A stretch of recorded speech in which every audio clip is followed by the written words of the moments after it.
That part. Centered. Should All we right. start? Yep. Good morning, everyone. Welcome to our Medicare workshop this morning. My name is Joe Craney Jr. This is Joe Craney III, my son. We are a father and son team, and we have been working with ASU for several years now. Our company is called Senior Preferred LLC. We've been in business here in Arizona for about 10 years. And today we're going to share with you the world of Medicare. And in about an hour, we hope that within an hour, you will walk away and you'll have a real good feel for what Medicare is. Excuse me. So thank you for attending. I do want to say that there is a chat room available, and if you do have questions throughout the presentation, you can go ahead and drop those into chat. So with that said, let's go ahead and get started. All right. So we are licensed here in the state of Arizona through the Arizona Department of Insurance. And the reason that we put on these workshops is to educate both current and potential future clients. It's a good way for us to meet new potential clients as well as educate our current clients. This is not a sales event, so Medicare requires that we let you know that. This workshop is going to be for educational purposes.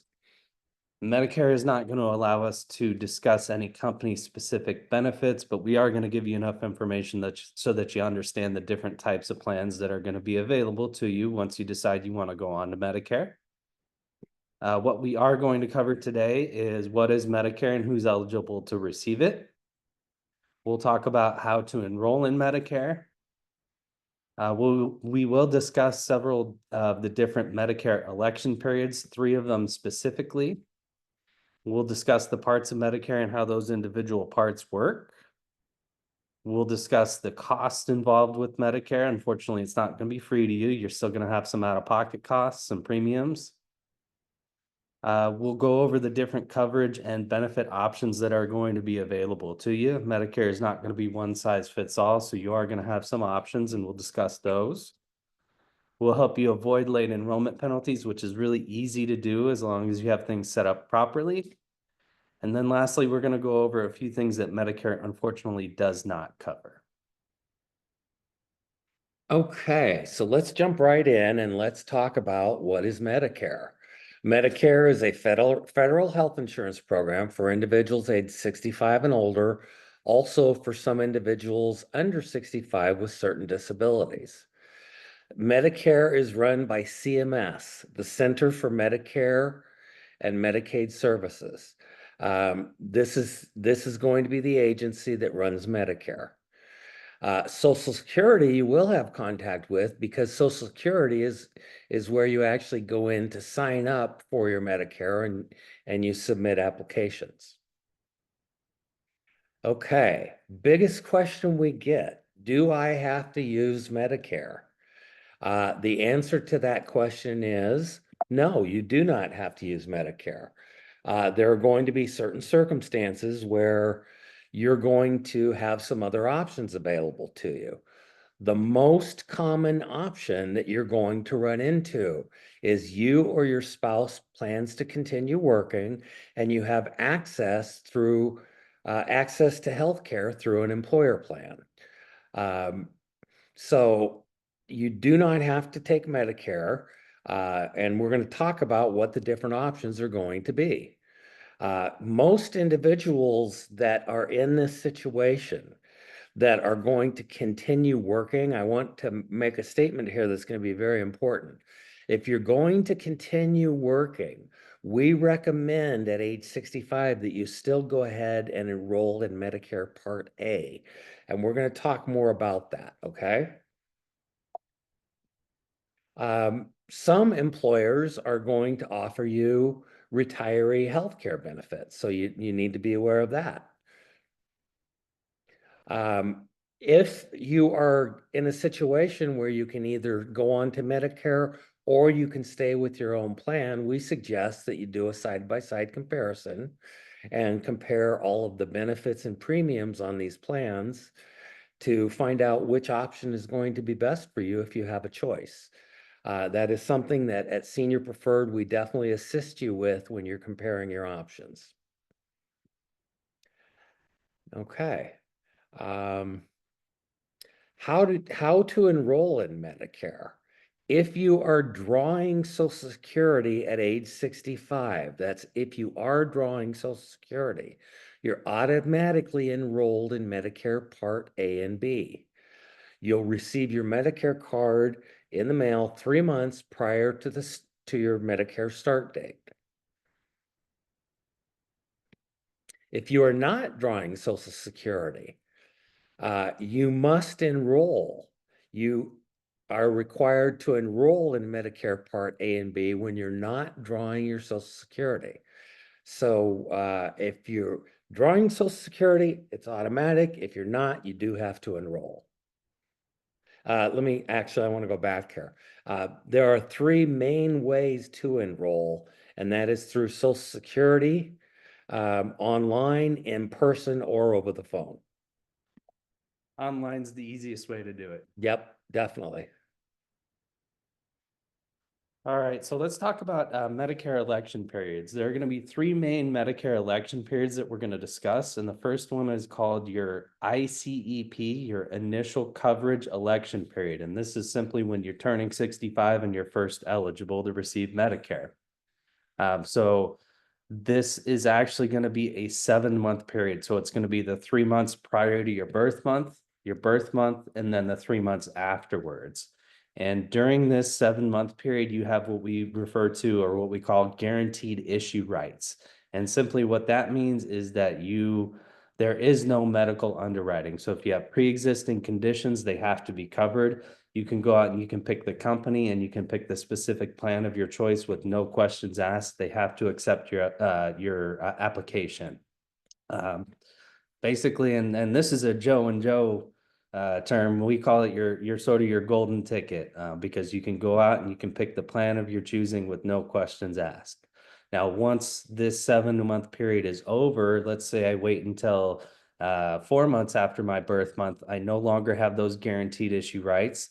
And I'm not saying that folks won't be able to get into certain plans, but you'd have to be healthy enough to get through underwriting. So you would, if you do have pre-existing conditions at that point, they could tell you, hey, we don't want to cover you, or we're going to charge you a higher premium based on the issues that you have with your health. The next election period that I want to talk about is a special election period, an SEP.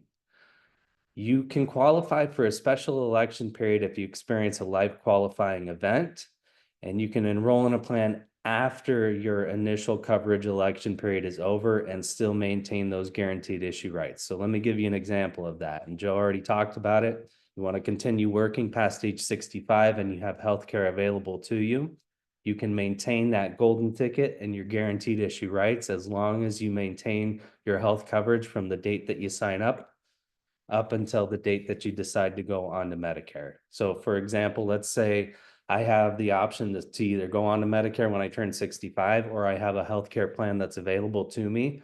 As long as I maintain that healthcare plan from age 65 up until the date that I want to sign up, let's say it's 2 years down the road, I decide now I want to go on to Medicare. As long as I don't have a lapse or a gap in coverage on that plan, on the employer plan, you'll have a special election period and you maintain those guaranteed issue rights. The last election period that we want to talk about today is the annual election period, or AEP. This is for individuals who are already enrolled in Medicare, and you can make changes to specific plans during this annual election period. And you probably hear a lot more about Medicare. It actually runs from October 15th through December 7th. So you'll see a lot of commercials, a lot more about Medicare during this time period, because you can make changes to specific plans, and those specific plans that you can make changes to are called Medicare Advantage plans or your prescription drug plan. So the reason that we like to bring this up is because when you sign up for Medicare, you don't want to just wash your hands and say, I'm done with that, because some of the plans are going to change on an annual basis. And it's important that you make sure that the plan you're enrolled in currently is going to continue to work for you, or if you want to, you can make changes during that annual election period. That is something that we also do for our current clients. If they request an annual review, we're more than happy to do that with them, just to make sure that the plan that they're enrolled in is going to continue to work, or to make those changes if needed. Okay, now we're going to start digging into the parts of Medicare. And as you probably already know, there are four parts: A, B, C, and D. You can enroll in some or all of these parts. Your specific situation is going to determine what you enroll in. And again, the example that we're using is, let's say you decide to stay with a employer's healthcare plan or a spouse's healthcare plan. If you do that, we're recommending that you would only want to enroll in Medicare Part A to begin with. Within Medicare, and this is going to be very important for you to understand, Part A and Part B are known as Original Medicare. These are services that are offered through the government in Parts A and B. In Parts A and B, there are gaps in coverage. What a gap is an item that is not covered or an amount that is not covered. What we're going to show you today is how to fill those gaps in coverage and avoid out-of-pocket costs with Medicare Part A and B. Part C and D also will have some gaps. These plans are offered by private healthcare companies that have been approved by Medicare.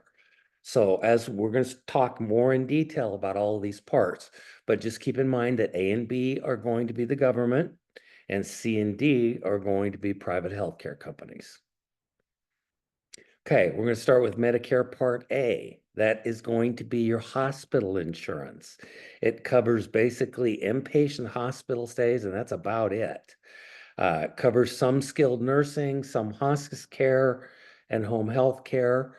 There is no cost for Medicare Part A. You've paid into FICA for many years, and you've prepaid for Medicare Part A. And again, that's your hospital insurance. Medicare Part B is going to be your medical insurance. That's going to be doctor services, outpatient care, medical supplies, emergency care, preventive and screening services, and on and on and on. The Medicare Part B, there is going to be a cost for Medicare Part B. And let me clarify before I go on. So Medicare Part B is pretty much everything. Medicare Part B is going to be your hospital room and board, and that's about it. Part A. I'm sorry, Part A is hospital room and board, and that's about it. B's everything else. Right. There is a premium for Medicare Part B, and in 2025, that premium for most individuals is going to be $185 a month. In addition, there's a deductible for Medicare Part B in 2025, and that amount is $257 in a calendar year. So you would have to pay out of pocket $257 before your coverage starts. And then lastly, Medicare Part B basically works 80-20. Medicare or the government will cover 80%, and the 20% is going to be your responsibility with Part B. Again, we're going to show you plans that cover Part B gaps in coverage. I do want you to know that Part B and Part D premiums are going to be income-based. This chart reflects your Part B premiums in 2025 in the far right-hand column. So as an example, we're gonna say, excuse me.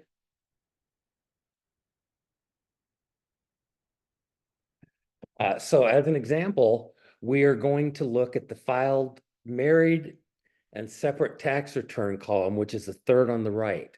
If you are married and you filed, actually, I'm sorry, let's go ahead and let's go to the joint tax return.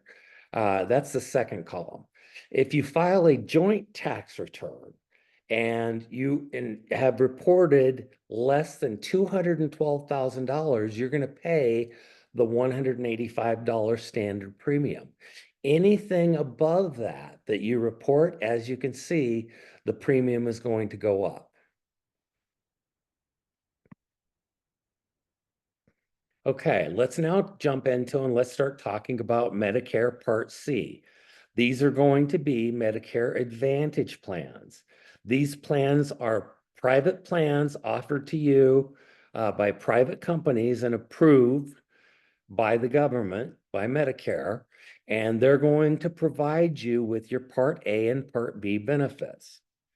Most Medicare Advantage plans do include prescription drug coverage. So when you sign up for a Medicare Advantage plan, most of the time it's going to include your prescription drugs. The last part we're going to talk about is Medicare Part D, and Medicare Part D is going to be your prescription coverage. These are prescription drug plans. You may hear them referred as PDP plans. So prescription drug plans are Part D. These are standalone plans that only cover your prescriptions. They are private companies, and the plans range from anywhere from $0 per month all the way up to $133.30 per month, depending upon the prescription drugs that you're taking. So those are your four parts of Medicare: A, B, C, and D. Now, remember, I told you that Part D is also going to be based upon your income. Your premium is based upon your income.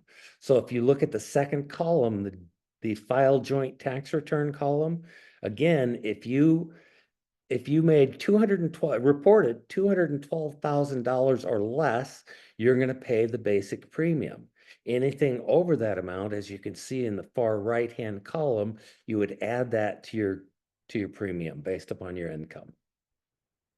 One other thing I'd like to mention about these adjusted premiums, if you notice at the top, it says 2025, if your filing status and yearly income in 2023. So keep in mind that they're basing this on a 2-year look back. So your 2025 premium is based on your 2023 tax return amount. Okay. And you can reach out to us if you have more questions about this. This oftentimes leads to more questions. So if you do have specific questions about your situation, feel free to reach out to us and we'll give you a little bit more information about that. All right, so which plans can I choose? And this is kind of where we're getting into really the meat and potatoes of your choices here. You have to have Medicare Part A and Part B in order to sign up for either one of these options, so keep that in mind. The first option Joe briefly spoke about is called a Medicare Advantage plan. Okay, and you can think of that as kind of like an all-in-one plan. It takes all four parts of Medicare, A, B, C, and D, and it puts them into one plan. Most of those plans include prescription drug coverage. The other option that you have is to maintain your original Medicare. So remember, that's A and B, and there are gaps in original Medicare. You, in addition to that, can purchase a Medicare supplement, also known as a Medigap plan, to help cover some or all of the gaps that Joe referred to. And keep in mind, if you go this route on the right-hand side of your screen here with original Medicare and a supplement, those do not include prescription drug coverage. So if you go that route, you'd have to also, in addition to that, purchase a standalone prescription drug plan. Okay, so let's start with Medicare Advantage plans are considered a substitute for original Medicare. So instead of having those gaps that Joe talked about, you're going to instead be agreeing to the terms and conditions of the specific plan that you select. I'll go over what I mean when I say terms and conditions in one moment here. Joe mentioned they're provided by private healthcare companies approved by Medicare. And we talked about this, that most of those plans do include your Part D prescription drug plan. Some of these plans do offer some additional features, like, for example, a vision benefit, dental care, gym membership. And when you hear, when you see those commercials during that annual enrollment period, a lot of these plans are kind of putting that out there because they do offer some additional benefits that are not covered by original Medicare. So that's a positive thing. On the other side, with original Medicare and a Medicare supplement, again, I mentioned covers some or all of the gaps that are not covered by original Medicare, also provided by the same healthcare companies. These do not include your Part D prescription drug plan. So again, you have to purchase that in addition to. And I want to expand right now on Medicare Advantage plans. These are going to be the two main options that you have. So let's expand on Medicare Advantage plan, and I'll explain to you what I meant by terms and conditions. All right, so original Medicare, that's again A and B. There are gaps in original Medicare. You will no longer essentially have original Medicare with an Advantage plan. It's considered a replacement or a substitute for original Medicare. And instead, you're going to agree to these terms and conditions that I'm going to lay out for you. So what are those terms and conditions? Doctors and hospitals that are available to you are based on a service area or a network. They're typically going to be county-based networks when you go with the Medicare Advantage plan. So it's going to be specific to the county that you reside in. And not every doctor or hospital may be available to you. So that's why you need to make sure that, if you have a specific doctor that you like or a specific hospital you want to go to, that they are within that network. So probably very similar to what you're accustomed to with employer healthcare plans. There are a few different plan types, but the two most common ones with Medicare Advantage plans are going to be HMO networked plans or PPO network plans. HMO, you have to stay within network to utilize the plan. PPO will allow you to go outside a network for certain things, but you're going to pay a little bit higher cost. I think most people are probably familiar with an HMO versus a PPO. Primary care physician, when you select a Medicare Advantage plan, they're going to require you in most cases to select your primary care physician. So you want to make sure, again, that doctor is going to be within the network, within the service area. Same thing goes for referrals. So let's say I have a Medicare Advantage plan and I am having an issue with my knee and I know I need to go see a knee specialist. With most Medicare Advantage plans, I'm going to have to go to my primary care physician, who is then going to refer me to the specialist within my network. Policy versus a certificate. This is a big difference. So a Medicare Advantage plan is going to come with a certificate. And what that simply means is that they run from January 1st through December 31st, and they change each and every year. So I'm going to jump back to that annual enrollment period that we discussed earlier. Medicare Advantage plans can and do change on an annual basis. So this is one of the plans that if you sign up for it, don't just wash your hands of it and say, I'm done with that, because they do change on an annual basis. That's why we have that annual enrollment period from October 15th through December 7th so that you can make changes if necessary. Co-payments and co-insurance. So essentially, how am I paying? You pay as you go with a Medicare Advantage plan. So let's say I go to my doctor, I may have a co-payment or a flat fee for an individual service. Or let's say, for example, I get some blood work done and my Medicare Advantage plan has co-insurance for that particular item.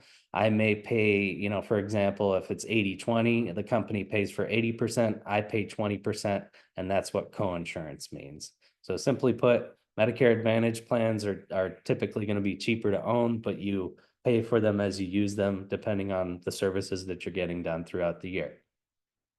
Prescription drug plans are included with most of these plans. So that does have one formulary, and a formulary is a list of prescriptions that plan is going to cover. So if you do sign up for a Medicare Advantage plan, you want to do your due diligence and make sure that the prescriptions that you're taking are going to be covered, and they're going to be covered at a reasonable cost with your Advantage plan. That is something that we help all of our current clients with. Monthly premiums. Most Medicare Advantage plans don't have a monthly premium. There are a handful of plans, like for example, PPO plans that do have some monthly premiums, but most Medicare Advantage plans that you're going to run into in the state of Arizona, you don't pay a premium on the front end. You still are paying your Part B, Medicare premium Part B, the 185 that Joe mentioned, but to actually enroll in a Medicare Advantage plan, most of these plans don't have a premium. But again, you pay as you go, and their yearly max out of pockets range anywhere from this year, $2,300 up to a little over $10,000 a year. Okay, so that's why I say cheaper to own, potentially more expensive to use, but it depends on the plan and it depends how often you're going to your doctor. And I would venture to guess that most of the plans that you're probably accustomed to with healthcare in the United States of America are probably very similar to the Medicare Advantage plan and the way that it's set up. Okay, so that's Medicare Advantage plan. That's one of your main options. The other option is to maintain your original Medicare and go with the supplement. So let's talk about Medicare supplements now. All right, Medicare supplements. You are maintaining original Medicare A and B. And remember, we talked about those gaps that Joe mentioned before. You don't have the same terms and conditions with the Medicare supplement, however. So it's a little bit more freedom of choice here with the supplement. The doctors and the hospitals that are available with a supplement are any doctor or any hospital that accepts Medicare. So that's why I say a little bit more freedom of choice here, because you don't have those networks or service areas to speak of. And you have the option to go to any doctor or any hospital as long as they accept Medicare, they have to accept the supplement. So you got more freedom of choice here. Plan types, it's not one size fits all within the Medicare supplement umbrella, shall we say. There are a range of different plans, and they range from Medicare supplement plan A through plan N. Plan G is overwhelmingly the most common one that we run into. And that's the example that we're going to use, plan G, moving forward. But again, there are other options to you that are available. But in my opinion, plan G makes the most sense for, 99% of people out there. Primary care physician, you can go to any physician that accepts Medicare. They have to accept the supplement. You don't need referrals with these plans because, again, I'm going to go back to the same thing I keep saying. As long as a doctor accepts Medicare, they have to accept the supplement. We talked about Medicare Advantage plans having a certificate that's good for 1 year. A supplement has a policy, so the benefits that we're discussing don't change on an annual basis. The policy is going to stay the same for the duration that you keep it. How do you pay? We talked about Medicare Advantage. You kind of pay as you go with co-payments and co-insurance. You don't have that with a Medicare supplement. And the plan G that I referred to that we're using as an example here, the only out-of-pocket cost that you're responsible for with a Medicare supplement plan G is that annual deductible. It's $257 currently. So if you have a Medicare supplement plan G and you go to your doctor, you're going to have to pay the first $257 out of pocket. Once you've covered that $257 annual deductible, everything else is going to be covered by the supplement. Prescription drug plans, again, are not included with these plans, so that's something you would purchase separately. Monthly premiums. You do have a monthly premium with a Medicare supplement, and we're going to qualify that in just a moment here. We'll give you a ballpark. Yearly max out of pocket, and again, I'm using that plan G as the example, is going to be your $257 annual deductible. In the state of Arizona, just to give you an idea, kind of a ballpark of what a supplement plan G specifically is gonna cost you at age 65 is typically going to run anywhere from about $120 up to $160 approximately. You can find some plans that are a little bit cheaper than that. You can find some that are a little bit more expensive, but regardless of the company that you go with, a Medicare supplement has to cover all the same benefits. So that's kind of a good ballpark, about $120 to $160 per month. Okay. So those are your two main options. And this next slide is just going to be a side-by-side comparison of those two options. Actually, this is a good slide. If you're interested in these two options and you want to snap a quick picture of the slide, this really gives you the difference between the two. And we'll be happy to send this to anybody, if you want any part of our presentation, really, happy to send it to you if you kind of want to look at this, when you have a little bit more time to really, look at it. Now, let's talk about, before we move on, what if I decide on one of these and then I decide in the future I want to switch? Okay, so let's just say you start with a Medicare Advantage plan. There's no medical underwriting for Medicare Advantage plans, so you can always sign up for a Medicare Advantage plan and change it on a yearly basis. But if I sign up for a Medicare Advantage plan and then I want to switch to a Medicare supplement, I have to be healthy enough if I'm outside of one of those enrollment periods to A, be able to apply for the plan, and B, get accepted to the Medicare supplement. So switching from an Advantage plan in the middle column to a Medicare supplement, I have to go through medical underwriting and I have to be healthy enough to be accepted to the Medicare supplement.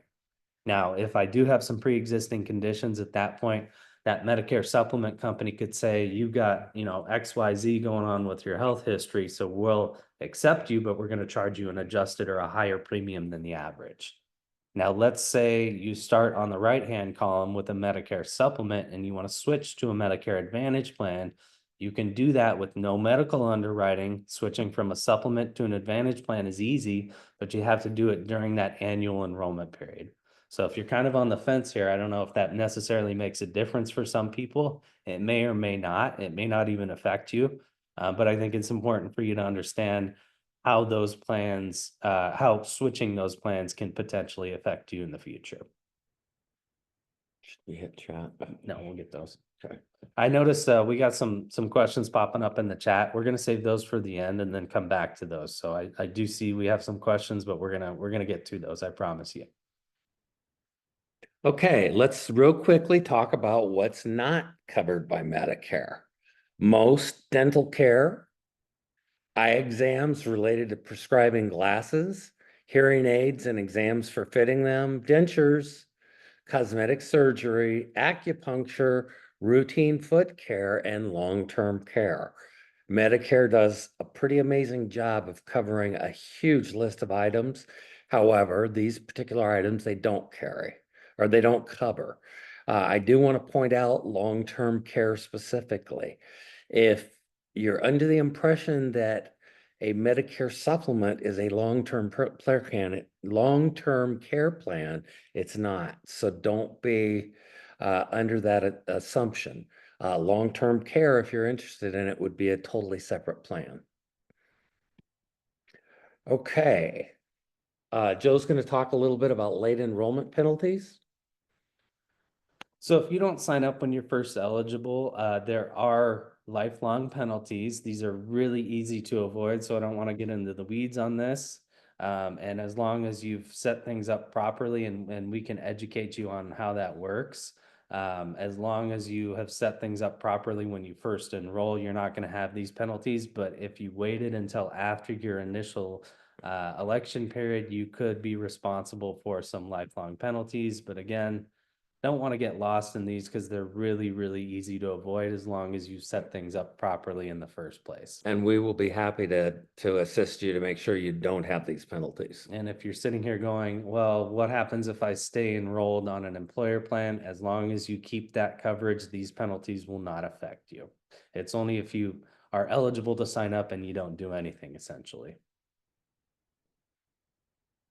Okay, real quickly, a couple of additional resources that I want to point out to you.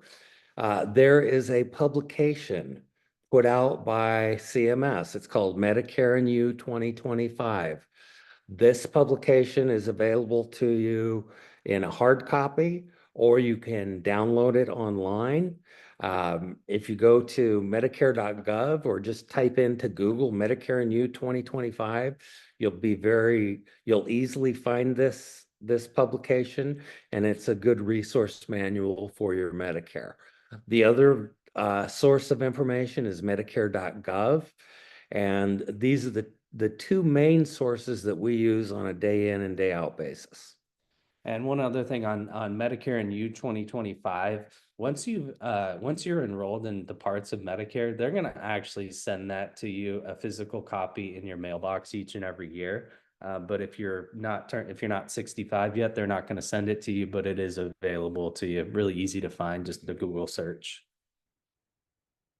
Okay, real quickly, we're going to tell you a little bit about us, not much, but the most important thing that we have to tell you is how we get compensated, because this is very important in our business model. When you select a company, we have a contract with those companies, and those companies are going to compensate us. It doesn't affect the rate that you pay, and that's how we get our compensation. So not only do we get an initial compensation, but each and every month we get compensated. And we want you to know this because We are very, very adamant about taking good care of our clients. And there's some incentive clearly for us to continue to do that. And we just want you to be aware of that, we're going to continue to get compensation and we're going to take good care of you. We are never going to charge you a fee, not for signing up. And again, the rates that you pay are not affected by using our services. We're going to complete start to finish Medicare enrollment assistance, which is huge, and it's going to make the process simple for you. We're also going to assist you in selecting your plan, giving you the proper information you need to choose the right company for you. We do annual reviews with our current clients each and every year to make sure that their coverage is up to date and it's what they need. Also, we do continued education on the changes in Medicare and on the changes to Medicare and your individual plans. We, on a regular basis, will send out emails, just keeping you informed of the changes that are affecting Medicare. That's our entire presentation for today. So what we're going to do now is we're going to go ahead and get into the chat, and we're going to try to knock off some of these questions for you. All right. So is hospital Part A covered at 100%? So that question depends on the coverage that you have. So if you only had Medicare Part A and Part B and no additional Advantage plan or a Medicare supplement, then it is not covered. You're going to have some out-of-pocket expenses. Now, let's say that you signed up for an Advantage plan instead of having those original Medicare out-of-pocket, the gaps that Joe talked about. There are gaps in Part A.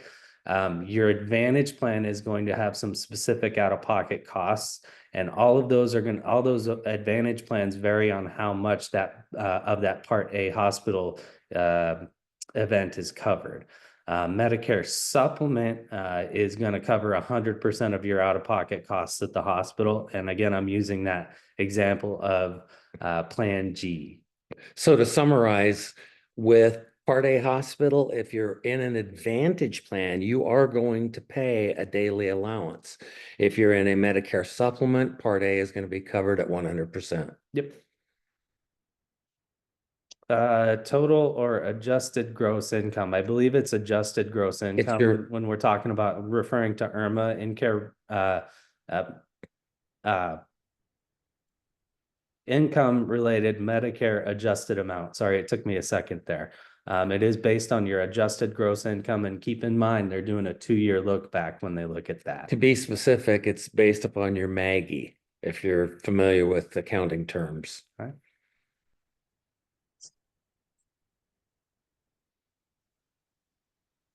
All right, sorry, I'm scrolling through here. Okay, so I have a question here. If you start out with Medicare supplement upon retirement, do you have to go through underwriting every year if you just want to continue with it? And that's a simple answer, and it's no. Once you have signed up for a Medicare supplement, as long as you continue to pay your premium and that plan is still in place, you don't have to go through underwriting ever again. Okay. And I believe that's it. Antonio, thank you and Trudy, thank you. We provided some links here, it looks like, for the recording, if anybody wants to go back and watch the recording. And if you guys have additional questions, please don't hesitate to reach out to us. Advice is always free.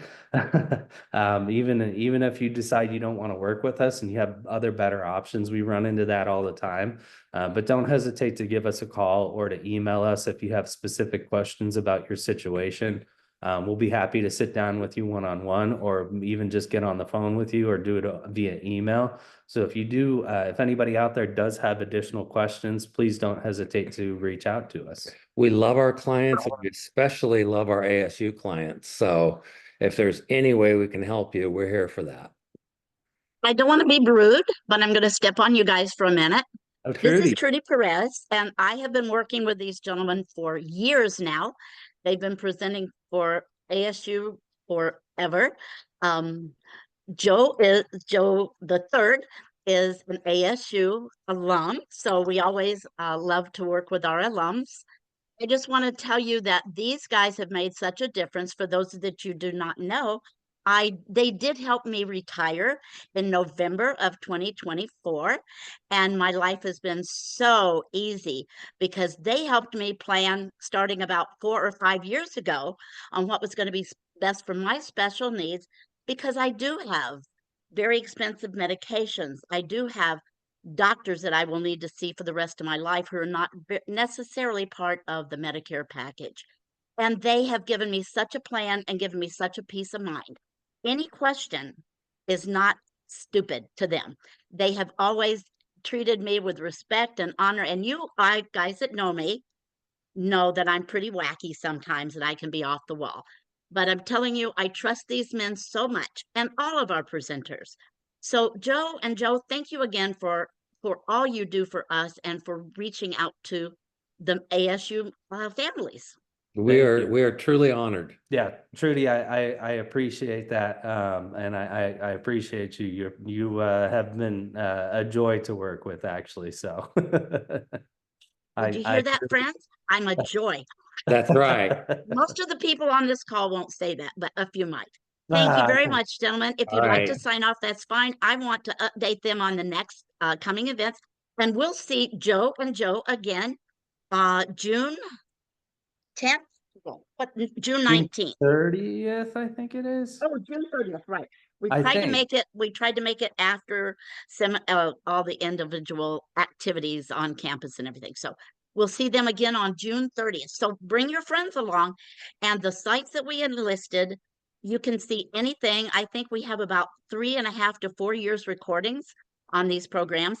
I started holding these meetings about 12 years ago, and we've had a lot of wonderful attendance. And I see Larry Carlson is on. Larry Carlson has been one of my best supporters. And I believe Mr. Carlson spoke a part of the forum of my very first one on campus 12.5 years ago.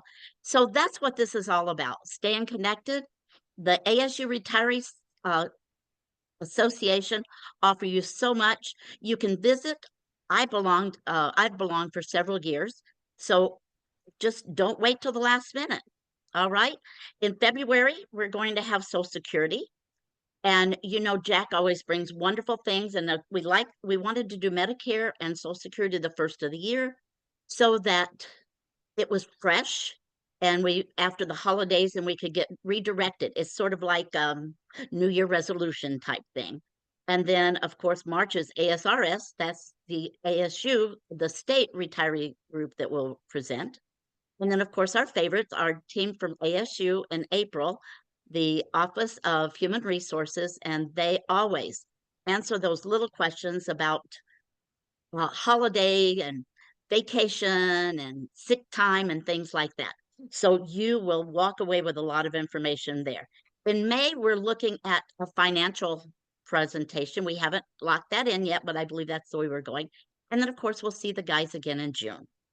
If anybody has any questions, just feel free to chime in.